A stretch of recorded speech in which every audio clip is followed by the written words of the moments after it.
ஓம் நம சிவாய். சுவாமி உதயானந்தகிரி வெள்ளிங்கிரி மலையிலிருந்து உங்கள்கிட்ட நான் பேசிகிட்டு இருக்கிறேன்.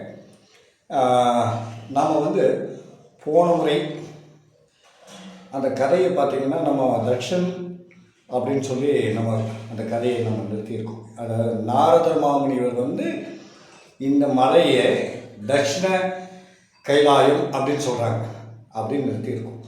தட்சிண கைலாயம்னா தெற்கு கைலாயம்னு அர்த்தம். அப்போது தெற்கில் இருக்கிறதுனால இது தென் கைலாயம் அப்படின்னு சொல்லக்கூடிய இருக்கு. ரெண்டாவது, இந்த கதைக்கு 5 லிங்கம் என்பது எப்படி வந்துச்சு, அதுதான் முக்கியமான சப்ஜெக்ட். பிரம்மாவுடைய மகன் தக்கன், சரிங்களா? அப்போ அந்த பிரம்மாவுடைய மகன் தக்கன் என்ன சொல்கிறாருன்னா, சிவபெருமானை நான் காணணும், எப்படி என்ன பண்ணணும் அப்படிங்கிறத வேதம் படித்த மகான் யார்? பிரம்மதேவன். அவர்கிட்ட கேட்குறாங்க. என்னென்னு தக்கன் கேட்குறார். இந்த மாதிரி அப்படின்னு கேட்டதும் கடும் தவம் இருக்கணும் அப்படின்னு சொல்கிறாங்க. அப்படி அந்த கடும் தவம் இருக்கும் பொழுது என்ன பண்ணுறாங்க? கடுமையான தவம், மழையெல்லாம் பெய்யுது, காற்றடிக்குது, அப்புறம் நிறையா தூசிகள் படலங்கள் இது எல்லாமே நிறைஞ்சு அவர் மேலே விழுகுது. அப்போ அவருடைய உடம்பு புத்து படுது, புத்து அப்படியே உருவாயிருக்கு. அதுக்கப்புறமா பார்த்தா சிவபெருமான் காட்சி கொடுக்குறார். தக்கா, உன்னுடைய தவத்துக்கு நான் மிஞ்சினேன் அப்படின்னு சொல்கிறார். அப்போது உனக்கு என்ன வரம் வேண்டும்னு கேட்குறாரு. அப்போ அந்த வரம் கேட்கும் பொழுது என்ன சொல்கிறாருன்னா, 2 வரம் மட்டும்தான் கேட்குறாரு. 2 வரம் தான் கேட்குறாங்க. அதுலேயும் உலகத்திலேயே இருக்க எல்லாத்தையும் விலைக்கு வாங்கக்கூடிய வரம் கேட்குறார். ஒன்று,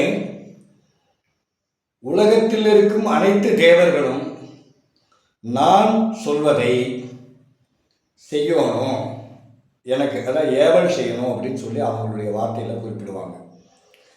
அந்த மாதிரி செய்யணும் அப்படின்னு சொல்லிடுறாங்க. ஒரு வரம். 2வது வரம், சிவபெருமானாக இருக்கும் உன் மனைவி எனக்கு மகளாக பிறக்கணும், அந்த மகளை நீ திருமணம் செய்து கொள்ள வேண்டும். இதுதான் தக்கனுடைய 2வது வரம்.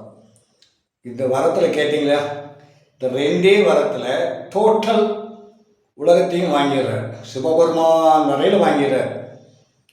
அந்த மாதிரி அந்த வரம் கொடுத்துட்றாங்க. அப்படியே உங்களுக்கு கொடுத்தேன்னு சொல்கிறாரு. அதில் இருந்து என்ன பண்ணுறாங்க, பார்வதி தேவி ஒரு காட்டுக்குள்ளே குழந்தை வடிவாக இருக்கிறாங்க.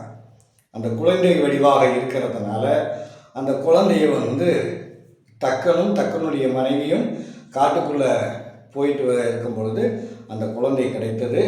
அந்த குழந்தையை எடுத்துகிட்டு வீட்டில் வச்சு அந்த குழந்தைக்கு பேர் வைக்கிறாங்க. என்னென்னா தாட்சாயினி என்கிற பேர் வைக்கிறாங்க.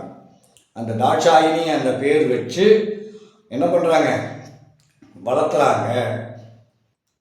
அந்த குழந்தையை வளர்த்துறாங்க, ஆளாக்குறாங்க. இப்போது இந்த கதை நிற்கிட்டு, ஏன்னா அவங்க அடுத்தடுத்து சப்ஜெக்டாக போவோம். அப்போ தான் எல்லோரும் தெரிஞ்சுக்கக்கூடிய தன்மைகள் இருக்குது. நம சிவாய்.